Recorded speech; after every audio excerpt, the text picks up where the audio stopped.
In a world often marked by religious and cultural divides, there are voices that call for unity, understanding, and peace.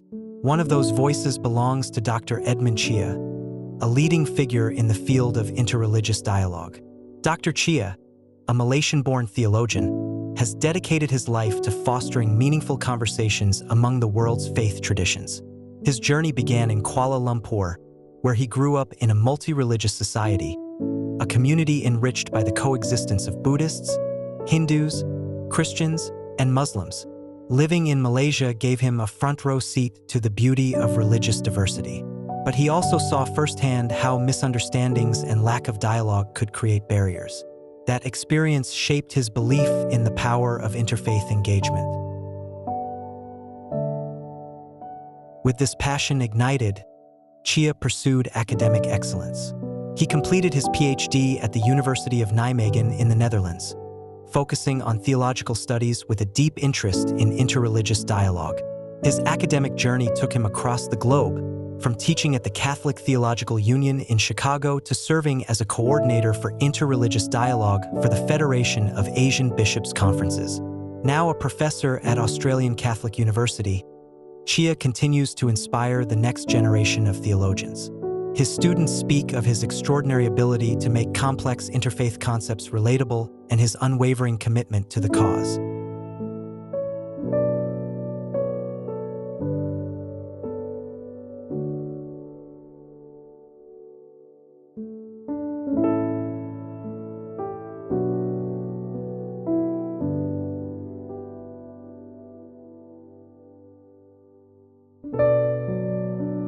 Hello, good morning.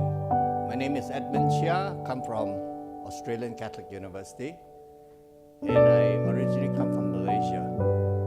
While I was living in Asia, I had served the Federation of Asian Bishops' Conferences as the Secretary for Interreligious Dialogue for a number of years. So obviously, I was invited to address the issue of religious pluralism in this conference on synodality. So when we talk about religious pluralism, we're talking about Asia being a continent where the many religions are very much present and alive. And in terms of synodality, where the Catholics are involved, the majority of Catholics in Asia today, at least in the last 40 or 50 years, are marrying outside of the faith. In other words, interreligious, interfaith marriages is more common throughout Asia than is Catholic marrying a Catholic. So in this context, when we talk about religious pluralism in the church, it's very much alive. That means we have even bishops and priests whose parents are Muslims or Buddhists or Hindus. We have many Catholics who have sons and daughters who are of another faith tradition. So in terms of being Catholic in Asia and how to journey with the Catholic population, it is important that we address the issue of how we help fellow Catholics to address the issue of multi-religiosity, not only in society, but amongst themselves within the church itself too. And we have heard, I think, of many sad, maybe unfortunate stories of interfaith or interreligious couples having a bad experience in churches. For example, especially if they are not, if the non-Catholic partner is not prepared to convert to Catholicism. If the non-Catholic partner is converting to Catholicism, it's not a problem because they're most welcome.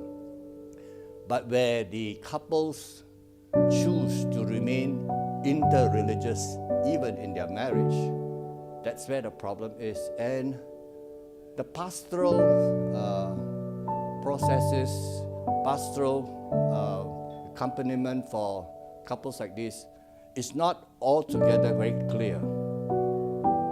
Now, I'm not going to talk about interfaith marriages as such, but I'm going to talk about implications of religious pluralism and its impact on the churches, its impact on Catholics, and how do we journey with them. Maybe I just identified two issues, two concerns of relevance to, and especially in our context. One is the issue of interfaith learning, interreligious learning, especially in seminaries and universities, theologiates, where we are training future priests, future Catholic leaders, sisters. The question is how much of interfaith, interreligious learning is happening in our seminaries, in our theologiates, in our universities. I'm not talking about just one or two courses on Hinduism or Buddhism or on world religions. I'm talking about how do we help our future priests and future sisters, future Catholic leaders attend to the fact of religious pluralism. How do we view scriptures? You know, is scriptures only the Catholic scriptures or Christian scriptures, the Bible, or scriptures more than just what is peculiar to the Christian tradition? How do we view salvation? How do we view revelation? So this is something that is probably needs to be attended to, especially if we're talking about how we journey with our own fellow Catholics in addressing the issue of multi-religiosity in society as well as in the Catholic community. A second issue that probably needs to be attended to is the fact that the Catholic Church in Asia, the most visible and prevalent face are the Catholic schools. That means the Catholic schools are the face of the Church in Asia amongst the peoples of other religions. They are the visible forms of the Church for the peoples, the majority of the peoples who have no idea what Catholicism is. Now, the reality today is that most Catholic schools in Asia, we're not talking about only in India, but we're talking about in Hong Kong, in Myanmar, in Malaysia, in Indonesia, most Catholic schools today have a clientele or have a student body where the majority, we're talking about 70, 80, 90% of the population are not Catholics. Some countries, some schools, maybe you have 5%, 3% Catholics. And the rest of the population are not even Christians. They are Buddhists and Hindus and Muslims, Jains and Sikhs. And not only the student population, but even the teachers, the principals of some schools, many schools in Malaysia, in Hong Kong, are not Catholics. They are faithful Buddhists and Hindus and Muslims who are running Catholic schools. So the question is, how do we talk about mission, Catholic mission in Catholic schools, in terms of what is their mission, their identity, what is their mission? So this is something that has not really been addressed, at least not in a holistic fashion. And how do we promote the Catholic identity, who we are as Catholics, in Catholic schools where the majority of the population are not Catholics? Majority of the student body, the majority of the teaching staff are not Catholics. We cannot continue to have just religious instruction, catechism classes for all people or mass attendance and say that that's the Catholic identity, because it makes no sense to have the majority of people attending mass who are not Catholics. So again, I have no answers for this. I'm just raising questions because these are questions that have been raised in theological circles. How do we attend to the fact of religious pluralism, not only outside the schools, but within the Catholic schools? Now, the other issue that I've been asked to raise is the issue of multiculturalism within the churches. Today, because of globalization, because of mass migration, we have many people from different cultures moving into another Asian context. We have many Filipino Catholics who are working in Hong Kong, in Singapore, in Malaysia. We have many Catholics who are working in the Middle East. We have many Indian Catholics who are residing in Singapore and working in the Middle East and also in Malaysia. So the issue of multiculturalism within the churches, how do we deal with that? Has the church been prepared to deal with multiculturalism within its own community? Has there been a concerted effort to prepare the Catholics who are moving into another culture, into Japan or Korea, where it's a totally different culture, not only outside the church but within the church, and how to deal with being Catholics in this community? So these are questions, these are issues that I'm raising. I don't claim to have any answers for them, but I just raise these questions because they deserve to be looked at, because we are increasingly living in a more multi-religious and multicultural society. And it's even going to be more. And so the churches of today will have to journey with its people in the true context of synodality in order to help Catholics address the issue of multi-religiosity, multiculturalism.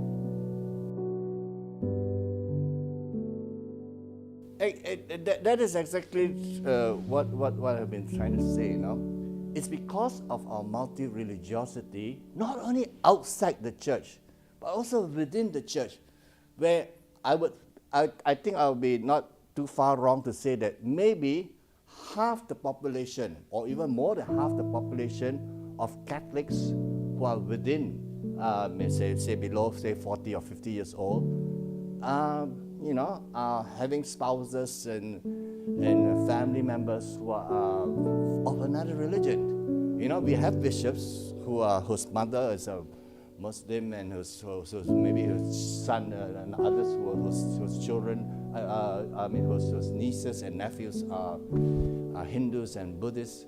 So these are the challenges in terms of how do we attend to the Catholic mission and identity, especially in talking about theological issues such as theology of salvation, theology of mission.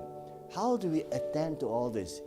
In terms of not so much a theological exercise, but how do we journey with our own fellow Catholics in order to help them to basically relate positively with their own brothers and sisters, their family members who are not Catholics, and especially also their peers, their friends. Majority of them are probably not Catholics. So many of us, I grew up in a society where I had more friends who are not Catholics than Catholics, until I went to the West, and then now I have more friends who are Catholics, who are at least Christians, and not so many friends who are of another religious tradition. So these are the challenges, because we are living in a world, in Asia, where the majority of our day-to-day, what we call dialogue of life, is with people who are not Catholics, who have no idea what Catholicism means, and especially because we are the minorities. We don't have the, in the Western world, because Christianity is the majority, we can impose Catholicism on our people. In the school that I'm teaching in the Australian Catholic University, we require all students, whether they are Muslims, Hindus or Buddhists, to take a class on Catholicism. But you can't do it here. If anything, we are on the receiving end. If anything, Catholics are probably forced to take Islamic studies or Hinduism in public schools and in universities, which is good for us because we learn more. But then at the same time, we are not able to express our Catholic ideals and identity because we are not trained. We don't have the provision to deal with such phenomenon. I agree with that there are a lot of challenges in terms of having to deal with, giving a voice to those from the marginal, peripheral sites of at least the church. But in terms of the topic that I've been addressing in terms of religious pluralism, I think Catholics are not the only one. Christians are not the only one who are dealing with the issue of, the sexual discrimination on the basis of sexual orientation. Many Muslims are also dealing with them. Most of the main religious traditions have a discriminatory policy against people who are on the peripheries, and that's why they continue to be discriminated against and persecuted and all. Well, in that sense, maybe the Catholics can identify more with their the Catholics who are, say, from the LGBTQ community can identify more with the Muslims and the Hindus from the LGBTQ community than with their Catholics who discriminate or who discriminate against them. So I think in that sense that this is where the collaboration and dialogue between the religions can be enforced because of the experience of equal marginalization. Edmund Chia emphasizes the necessity of dialogue in a world marked by religious pluralism. He argues that dialogue is essential for fostering understanding and respect between different faiths. He draws upon Schilbeeck's view that the Word of God is not a static, predetermined truth but rather a dynamic reality that must be interpreted and understood in the context of different cultures and experiences. This dynamic understanding of God's Word necessitates dialogue, where different religious traditions can engage with each other and learn from one another. He critically examines the Vatican Declaration Dominus Iesus, a document issued by the Congregation for the Doctrine of the Faith in 2000 that addressed the salvific meaning of Christ and the place of the Church in relation to other religions. Chia argues that Dominus Iesus fails to adequately address the complexities of religious pluralism in Asia. He suggests that the Declaration adopts a more hierarchical and exclusive view of Christianity, potentially hindering authentic dialogue and mutual understanding. This critique highlights the need for a more nuanced and inclusive approach to interreligious dialogue, one that recognizes the diversity of religious experiences and perspectives in Asia. He advocates for an Asian theology of dialogue that reflects the unique experiences and perspectives of Asian Christians. He argues that Western theological frameworks, while valuable, may not fully capture the nuances of interfaith relations in Asia. He emphasizes the need for a theology rooted in Asian cultural contexts and sensitive to the specific challenges and opportunities of interfaith relations in the region. This call for an Asian theology of dialogue underscores the importance of contextualizing theological discourse to address the specific realities of different cultural and religious contexts. Edmund Chia explores Schilbeeck's hermeneutical critical method, which emphasizes the importance of interpreting scripture and tradition in light of contemporary contexts. He argues that this methodology can be particularly valuable for Asian theologians engaged in interreligious dialogue. By applying Schilbeeck's method, Asian theologians can engage with their own traditions and with other religious traditions in a way that is both faithful to their heritage and responsive to the realities of the contemporary world. This highlights the importance of critical reflection and contextual interpretation in theological discourse, particularly within the context of interreligious dialogue. His work seeks to bridge the gap between Western and Asian theologies, recognizing the value of both perspectives. He emphasizes that Asian theologians can learn from Western theological traditions while also contributing their own unique insights and experiences to the broader conversation on interreligious dialogue. By fostering this dialogue, Chia believes that a more comprehensive and nuanced understanding of interfaith relations can emerge. This theme emphasizes the importance of cross-cultural dialogue and the potential for mutual learning and enrichment between different theological perspectives. Edmund Chia's work on interreligious dialogue in Asia is a significant contribution to the field. His book highlights the importance of dialogue, the need for a culturally sensitive approach, and the potential for a fruitful exchange between Western and Asian theological perspectives. Chia's work serves as a call for continued dialogue and understanding between different religious traditions, ultimately promoting peace and harmony in a pluralistic world. Chia's work links Western and Asian theological views on interreligious dialogue. It presents a valued contribution to the continuing conversation about how Christians can be involved with other religious societies in a pluralistic world. He claims that Schillebeeckx's methodology offers a tool for understanding and engaging with religious variety. Asian theology can provide unique visions of the challenges and opportunities of interreligious dialogue in a globalized world. Overall, Christianity and world religions is a valued means for Christians looking to participate with other faiths in a selfless and informed means. It offers a solid basis for understanding the various religious landscapes of the world and encourages dialogue and respectful communication across religious limitations. Overall, Asian Christianity and theology provides an insightful and comprehensive study of the lively and growing landscape of Christian belief in Asia. It highlights the rich range of theological views, the challenges and opportunities offered by interreligious dialogue, and the commitment to essential deliverance that exemplifies Asian Christianity. Overall, World Christianity Encounters World Religions is a valued source for students, teachers, and experts in interfaith dialogue.